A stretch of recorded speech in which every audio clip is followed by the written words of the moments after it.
Hola, te invito a mi canal Hogar Bonito con Jessie. Hoy te voy a mostrar cómo limpié mi refrigerador, pues ya lo tenía muy sucio. Lo tenía lleno de cosas que ni me servían. Y puse manos a la obra y le saqué todo. Después lo tallé con jabón, vinagre, un poquito de limón y una pizca de bicarbonato y con eso me quedó súper limpio.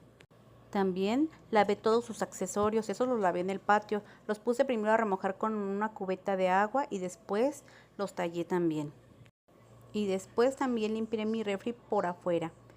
Y si no quieres perderte nada de esta lavada de refri, te invito a mi canal Hogar Bonito Villese. Ahí vas a encontrar varios videos que te pueden agradar.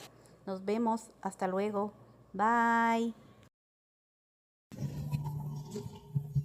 Y así es como estuvo quedando el refri, ya quedó bien limpiecito. Eso pues está roto. Aquí también quedó muy limpio.